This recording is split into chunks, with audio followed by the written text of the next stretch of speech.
Hello अस्सलाम वालेकुम। सब मुझे सपोर्ट करो, मेरे चैनल को सब्सक्राइब करो प्लीज़। शुरू अल्लाह का नाम लेकर जो बड़ा मेहरबान निहायत रहम वाला है। अलिफ लाम मीम। ये किताब यानी कुरान मजीद, इसमें कुछ शक नहीं कि अल्लाह का कलाम है। परहेजगारों के लिए रहनुमा है, जो गैब पर ईमान लाते और आदाब के साथ नमाज पढ़ते और जो कुछ हमने उनको अता फरमाया है उसमें से खर्च करते हैं।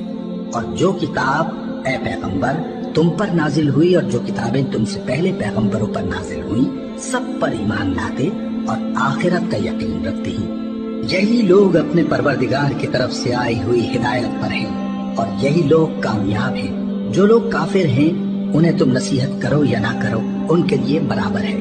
वो ईमान नहीं लाने के।